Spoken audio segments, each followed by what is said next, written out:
Hey everybody, welcome in. Coach Derek Anderson here with Results Fitness Mobile. I'm so excited you're joining me today for this presentation on emotional mastery, managing depression, anxiety, and other mental health issues. So thank you so much for taking the step to be here.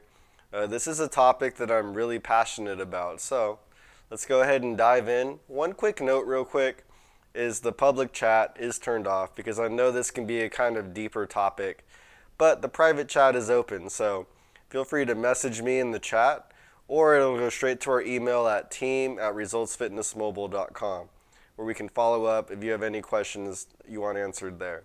Also, this webinar does come with our new ebook, 26 Techniques to Manage Your Depression. There's some really great advice and tips in there of things you can start doing right now and also things to work on for future dates, including the spiritual realm. So I hope you check that out. It'll be in your email right at the conclusion of this webinar. So anyway, let's dive in. So just a brief introduction. I am Coach Derek Anderson. As I mentioned, I'm very passionate about this topic. On the screen, it's just our website and where you can follow us on all social platforms. But that's not the main part of the introduction. I just want to share a little bit briefly about myself because this topic can be heavy. So it does help to know when you're around someone who's been through it and also know that it's okay to talk about. So that's kind of why I wanted to share my experience. So I've struggled with depression, social anxiety, and even insomnia going all the way back to when I was a kid, probably second and third grade is when it started. So I know how difficult it can be. I know that, there's some good options out there such as therapy and even medications, which I'm against medications personally. I had bad experiences with those. But I know they can be pricey, and same with therapy. It's not always an option for everyone in their budget. So that's why I created Results Fitness Mobile is as a way to talk about and improve mental health and combine that with fitness. Two things I'm really passionate about, and just find a way for people to participate and improve and work on their self-growth in an affordable way. So that's what this is kind of diving into, and if you have any more questions about my experience, feel free to ask anytime. So let's get into the presentation here. So just a brief outline. Here's what we're going to be talking about today. So we're going to be talking about methods to manage or battle with depression. We are not going to be talking about different types of depression. If that's a topic you want in another webinar, feel free to let us know. But just for time reasons, we're just going to be talking about ways you can start to manage it right now and techniques. So we're going to go over ways depression shows itself. We're going to spotlight the many ways it can show up in your daily life, whether it's your thinking patterns or involuntary actions you may do without your awareness. And you're going to hear me talk about awareness a lot. It's a key component, so get ready for that. I'm sorry if it's repetitive. We're going to talk about how depression can impact your life and how working on it and learning to manage it can improve your life. And as we talk about how to manage it, we're going to look on how to change the tide and even turn your depressive experiences and negative experiences into a gift. And that's what we are going to close with, because there are some really good gifts laying underneath the layers. So the first thing I want to stress is that it's okay to not be okay. Feelings of lowness are more common than you may think. So it's estimated right now there's about 8 billion people in the world. And that number is estimated to climb to about 10 billion within the next 18 years or so by 2040. Now that's a staggering number. So I know that we go through life in our own conscious experiences, and it can feel like we're in this by ourselves and it's kind of lonely. But with that many other people out there, you're never alone. Many other people are going through the same emotions and experiences that you're going through right now. And I say this for one, to help you know that you're not alone, but two, that it's okay to talk about it. There's nothing to be ashamed of or fearful of expressing yourself and your experiences, because chances are someone you bring it up to, if they're close to you or not, is that they can relate, and that's a good way to build a community and gain some shared ideas of how to battle it and grow from it. And at the very top there, it's okay to not be okay. That's the number one thing I want to stress. I was told this a lot, like, oh, you're so down today, like, you need to do something about that. We have to fix you. We have to put you on prescription medications and see what works. But as I learned, like, there's nothing to fix because there's nothing wrong with you. It's just a part of our experience that we go through.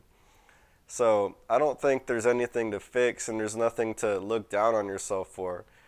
Yes, you can manage it better, but as I'm going to say towards the end, and as we'll find out, there are lots of gifts included with these negative or depressive experiences. So just say that in your head right now. There is nothing wrong with me. There is a gift with it. Let me hear you do it. All right. So there's a few things you need to know.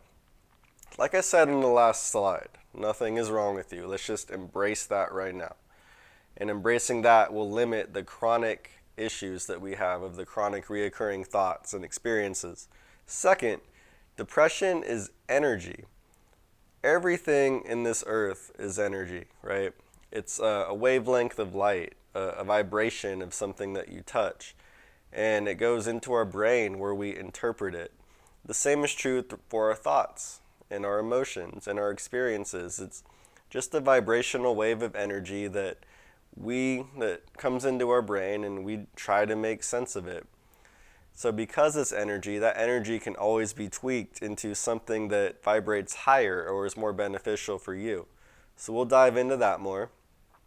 Lastly, there is no cure, because like I said, there's nothing wrong with you. There's just management and ways to turn it into a gift.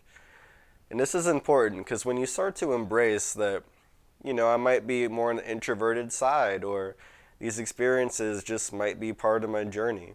When you can embrace that and stop trying to kind of put yourself down for going through it, that's when things can really turn around and you can see the world through a whole new perspective that you've never seen it before. So the issue is not the experience of depression, anxiety, and mental health issues, whatever it may be. It's the chronic experience. So all of our emotions serve a purpose, right? If you think back more primitively, our deep ancestors, when they felt something like fear or anxiety, it was probably to preserve their life. It was to put them in a state of safety for their survival, like noticing a predator coming, or when they're running out of food and they feel anxious they have to get more, feed their kids and whatnot. So these emotions are unpleasant, but they do serve a purpose. And the same is true for what we go through today. Now, a lot of these experiences and these thoughts and reoccurring thoughts are learned behaviors. They're ways that we've programmed our brains over time to just react on autopilot, and we might not even be aware of it. So I'm going to put up a little poll real quick, and let's see what you guys think. Okay. So what percent of your thoughts do you think that you are aware of, or people on average? Is it 50% of your thoughts you're aware of, 90%, or 10%? Go ahead and buzz in with what you think it is. But we're actually only aware of 10% of our thoughts, sometimes even lower, going all the way down to 5%. Now that's a staggering number considering we have anywhere between 15 to 30,000 thoughts a day, if not more. It's right up there with our spoken words in a day. Now that's a lot of thinking, and most of it, that whole majority, is our subconscious mind. It's thinking the same things day after day on repeat, just like a wash cycle. And the same thing is true for our learned behaviors and actions that we take throughout the day. So we're not even aware of these, and that's when a chronic issue can develop. When you're not aware of it and you just keep going through the same cycles, it becomes more and more engraved into your subconscious mind, and then we just continue to think and act that way. So the first step, like I said, I talk about awareness a lot.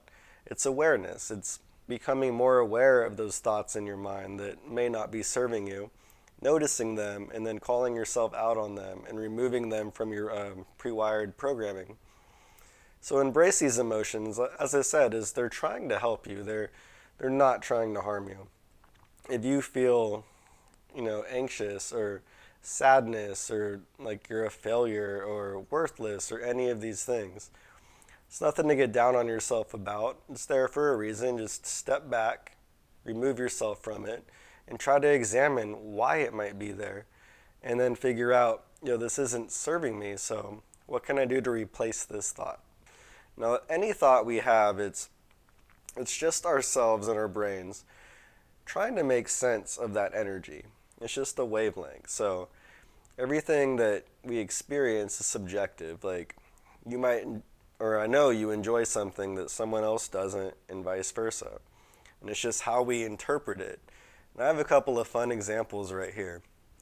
But before I do that, picture like, this microphone casing, right? You look at this and yeah, it looks like a plastic microphone casing.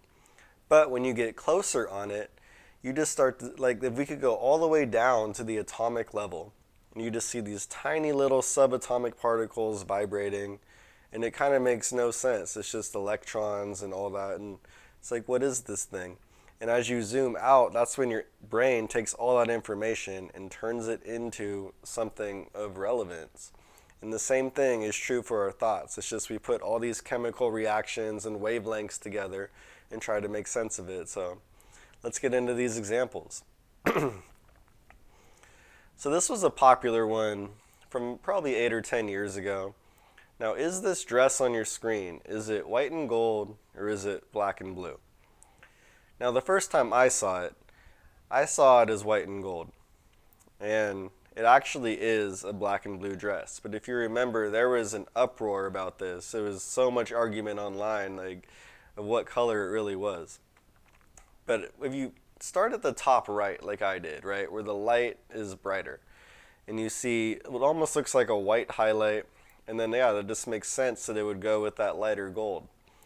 Now, when you see just that top part of the light, your brain translates the whole thing into a white and gold dress to make sense of it. Opposite is true if you look from the bottom. You see what looks like a blue stripe into a black stripe, and you just interpret the whole thing as a black and blue dress. What's crazy is, there is just an argument of people adamant on both sides, even though it actually is a blue and black dress, and you can look up images of this actual dress with better, more consistent lighting.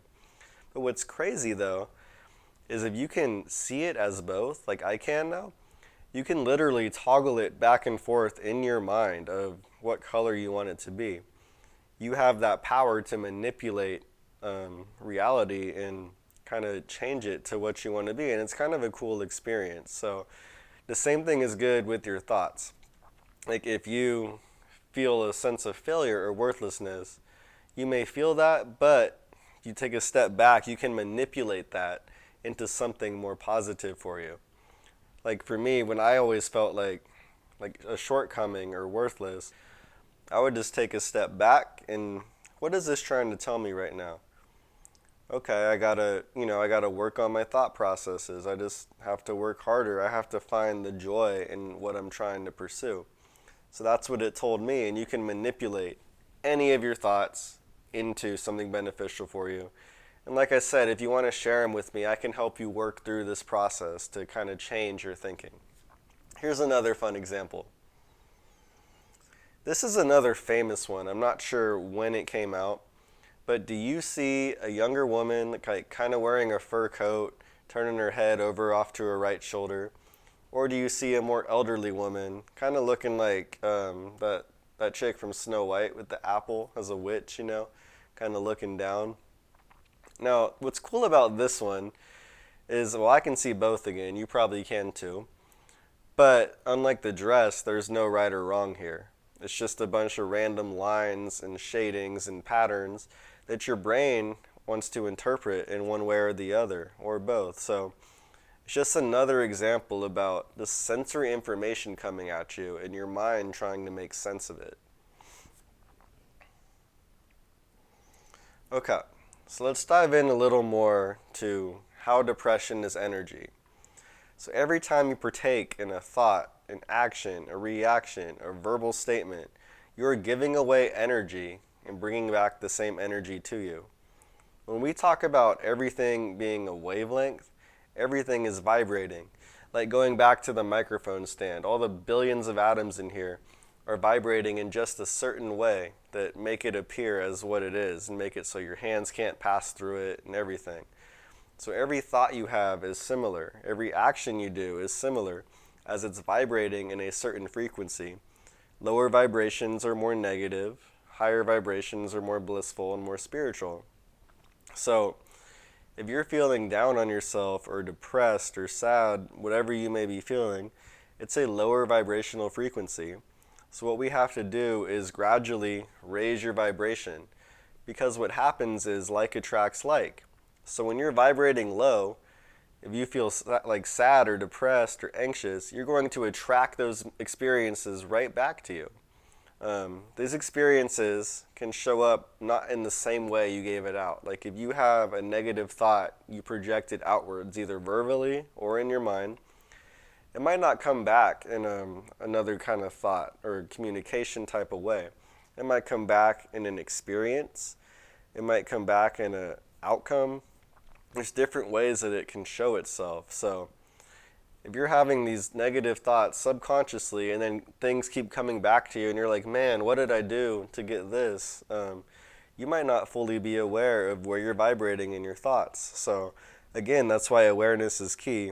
Because if you're aware, you can start to change your vibration, and then slowly, higher vibrational positive things will come back to you in many different forms. And once you see that starting to happen and you're aware of it, it'll just gradually snowball and become an even greater effect of positivity coming back into your life. So how do we correct vibrational energy? How do we change our vibrations to raise them and make it something higher for us?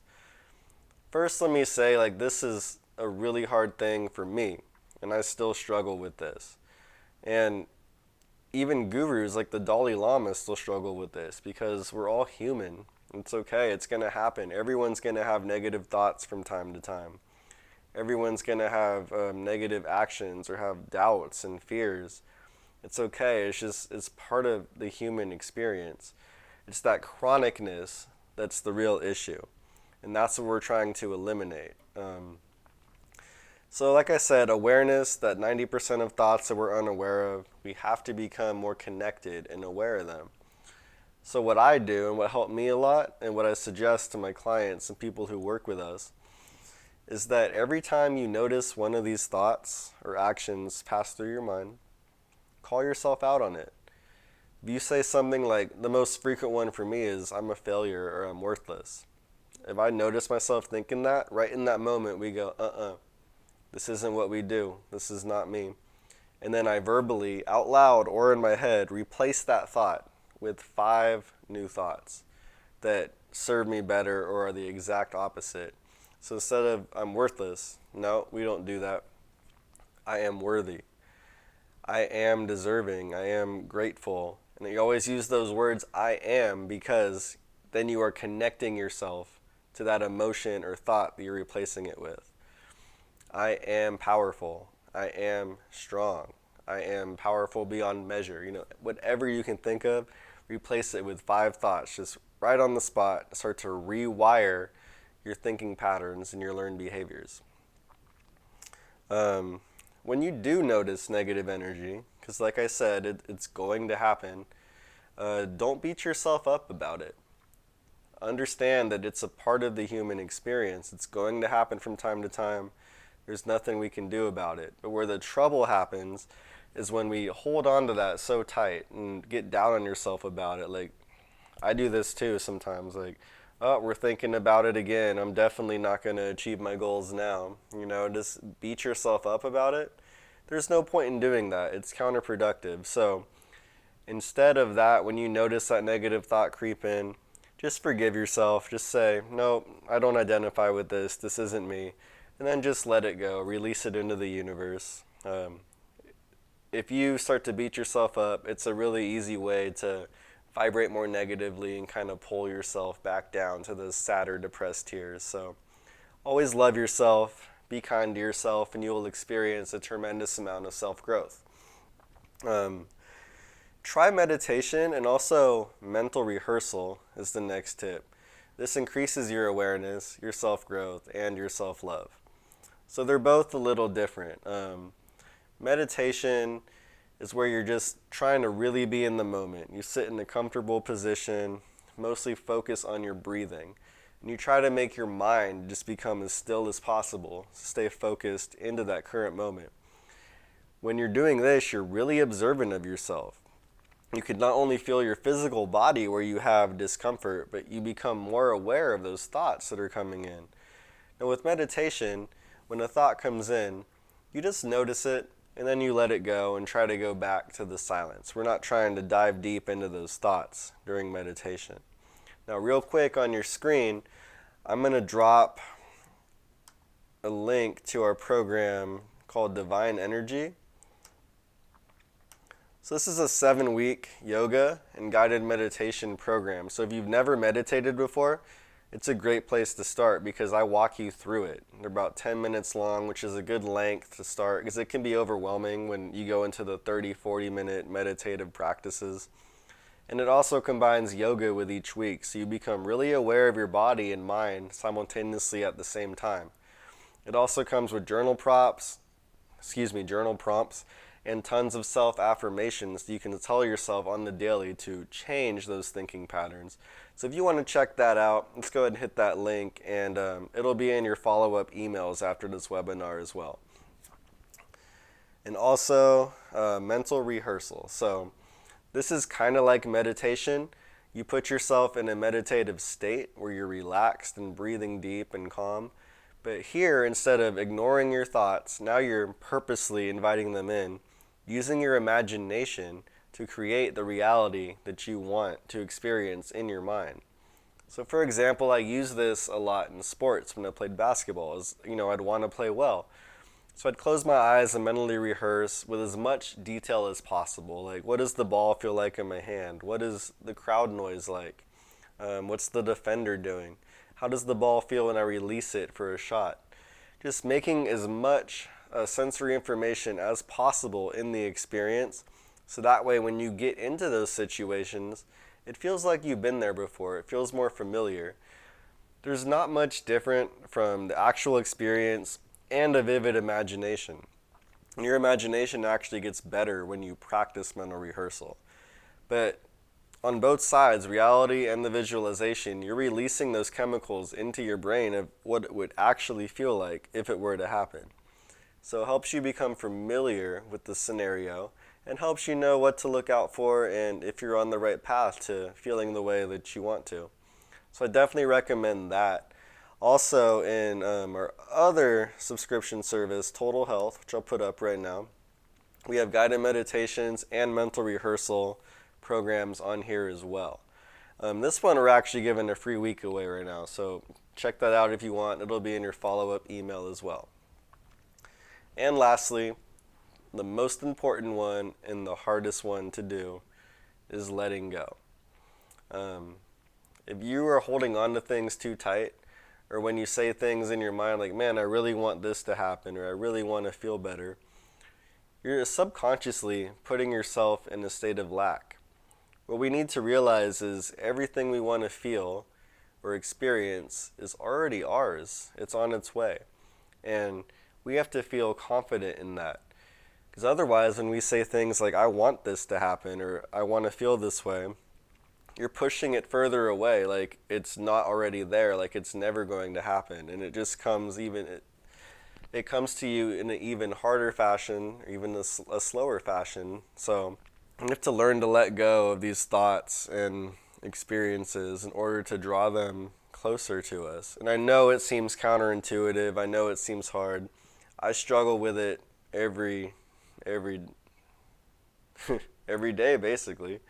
I mean, even making this webinar, I just wanted it to go so good, and I kept making mistakes, and things kept happening, like my camera battery dying and other things, and I got really frustrated, like I really want this to work, and it wasn't until I let go of these occurrences that now we're finally here and we finally made something good, hopefully, so far. So that's the hardest thing to do. There's lots of good resources on letting go online and on YouTube. Just look up how to let go. There's some really great channels I can recommend too of people that I watch. So if you want those referred to you, make sure you email us and I'll definitely make sure to get those to you. And lastly, my favorite part, depression is a gift. So it may seem weird, like how are all these trying times and hard experiences and sadness and fatigue and anything you may go through, how is it a gift? Well, the best way I can explain that is through my experience. So I apologize for talking about myself. But if I didn't go through like the depressive times, even now when I still experience it, like it's a lifelong journey. But if I didn't go through that, I wouldn't be here right now. I wouldn't be so passionate about helping others through mental health struggles. Results Fitness Mobile would not be a thing because I never would have been inspired to create it. And also other things like I love to play instruments and paint and write, and those things would not have happened either if I didn't need a creative outlet or turn to a creative outlet to get me through those hard times. And now those things are just hobbies that I enjoy every day, and trying to get that creative outlet, which I know all of you have a creative outlet as well. And also empathy.